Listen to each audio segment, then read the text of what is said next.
Hello world, I'm Chris Perillo, and this is your Geek Out for today. I'm going to give you a comparison of my experiences with Google's Nexus 10 and the 4th generation iPad from Apple. And before I begin, I do need to point out that I have a screen protector on my iPad at this point. It's there primarily to keep my fingerprints at bay. Sure, you could put a screen protector on the Nexus 10, but it doesn't seem to need one as much. It's so difficult to compare these two devices, if only because they're completely different, and they're trying to address the same audience. Side by side, the Nexus 10 is definitely taller, and just a tiny bit skinnier. The Nexus 10 is light, maybe just a hair lighter than the iPad 4. At 2048 by 1536 pixels, with a 9.7-inch screen on the iPad, like previous iPads, we have a PPI density of approximately 264. That's what Apple calls Retina. The Nexus 10, on the other hand, or in the same hand, has approximately a 10-inch display with a screen resolution of 2560 by 1600. That gives you approximately 299 PPI. By the way, PPI is short for pixels per inch.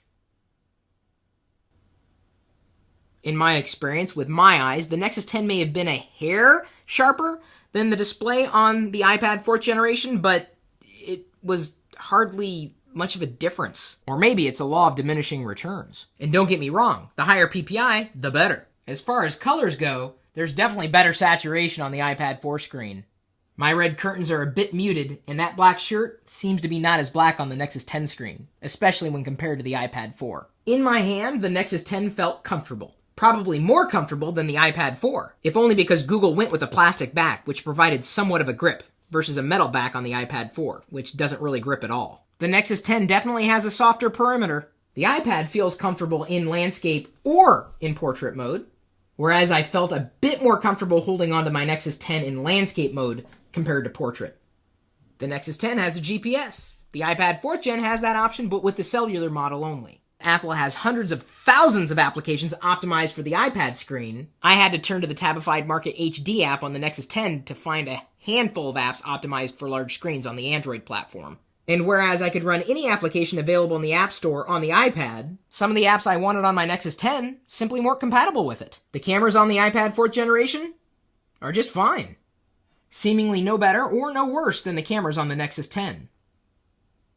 But at least the Nexus 10 gives you a flash. These cameras are each perfect for video conferencing. These cameras I just don't see anybody using all that much. The Nexus 10 has support for NFC.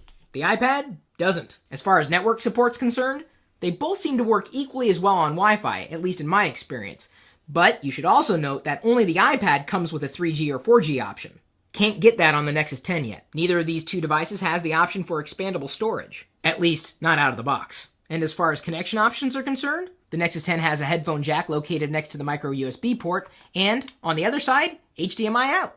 The iPad has its headphone jack at the top, and the Lightning connector at the bottom.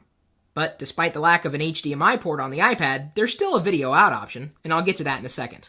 The iPad has a single home button. The Nexus 10 has 3 buttons, all of which are rendered in software. The advantage of the software button becomes apparent when you rotate the screen. Those buttons change position. I don't know if one option is clearly better than the other, but there is something to be said about not accidentally swiping a physical button. The iPad speaker is located on its back. The Nexus 10 speakers flank the screen. As far as audio quality goes between the two, with magic everywhere.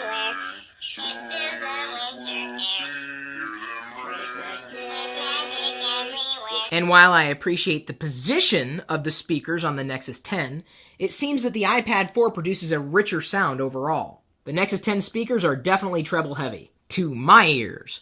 And yes, I realize the iPad 4th Gen is not called the iPad 4, it's just sometimes easier to call it the iPad 4. There are a lot of different numbers to remember.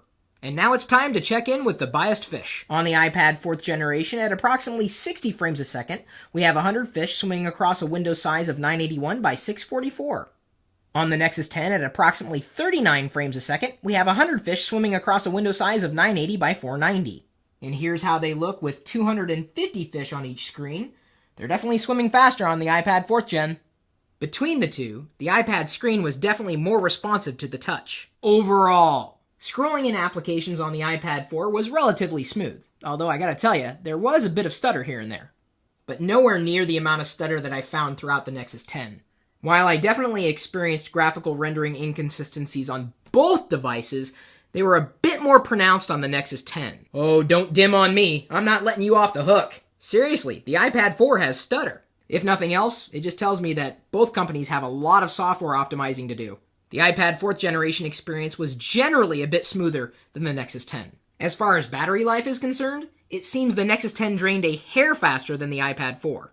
If you crank up the screen brightness to 100 on the Nexus 10, the battery drains fast, and therein lies the compromise of having such a high resolution. But that's important to keep in mind, especially if you plan on doing a lot of reading. Anything less than 100% brightness on either device may give you a headache, but I could probably get through an entire day without recharging on either one.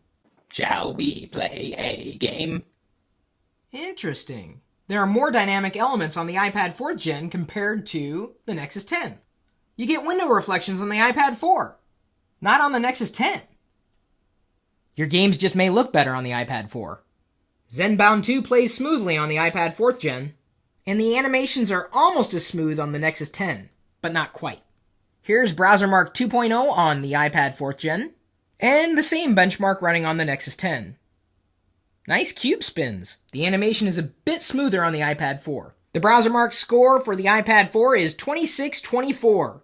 The tests are still running on the Nexus 10. Benchmarks certainly give us a better idea of how one device performs when compared against another, although it never seems to be that we're comparing similar devices, similar hardware, similar software. I mean, there's a difference between the two, usually, and it's more than just how fast or how slow one performs over the other. In other words, we really got to start learning to ignore specs. Instead, look at real-world performance. Look at how that device works in respect to your specific needs. I mean, who cares if it does something that you don't want? You need it to do the thing that you want. Or at least you should. The latest and greatest doesn't always mean the greatest for you. There we go. The Nexus 10 scored a 2120.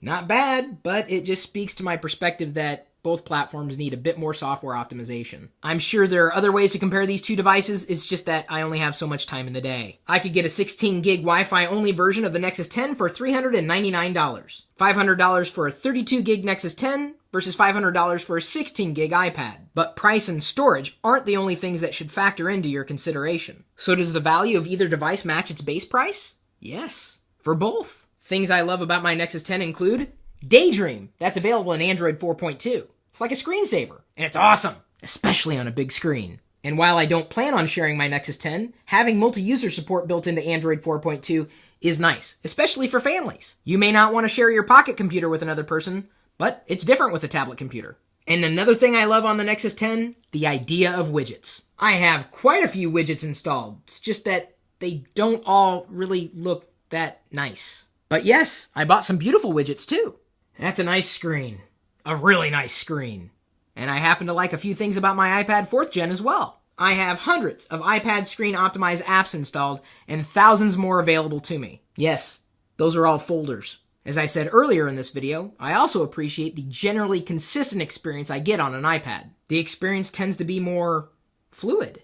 Some people don't care about fluidity. I do. I also appreciate AirPlay mirroring, which is a feature that allows me to broadcast anything on my iPad screen up onto an HD TV that has an Apple TV connected to it. And even if I can't mirror everything that's on my iPad screen, it's still a convenient feature to have built in. And mind you, I have a Google TV and an Apple TV. And remember, for either platform, that a third-party application may very well make up for a system feature that might be missing. So which one is better, the Nexus 10 or the iPad 4? Well, given that what you want is completely different from what anybody else wants or has, I don't know if I've got an answer. For some, the iPad 4 is perfect. For some, the Nexus 10 is perfect. It's not so much about this device or this device living on its own. It's about each one living with a family of devices. Two different ecosystems with a little bit of crossover. If you're the kind of person who appreciates features over finish, you'll be happy with the Nexus 10. And that's not to say that the iPad doesn't have features. It's just that it excels at finish. While you can't go wrong with either one, it kind of depends on what you see as right.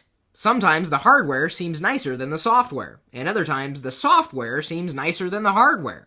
It's when they can both run in conjunction with one another that you have a good experience. No doubt, with software revisions, each device is going to get better. Apple has more products that work with one another. Google's got a sweet set of internet services, although you can get to a lot of them from the iPad. Better, once again, is relative, though the whole remains greater than the sum of its parts. iPad 4 or Nexus 10? Which one would you choose, and why? And even if we don't value the same things, I do hope you appreciate this video.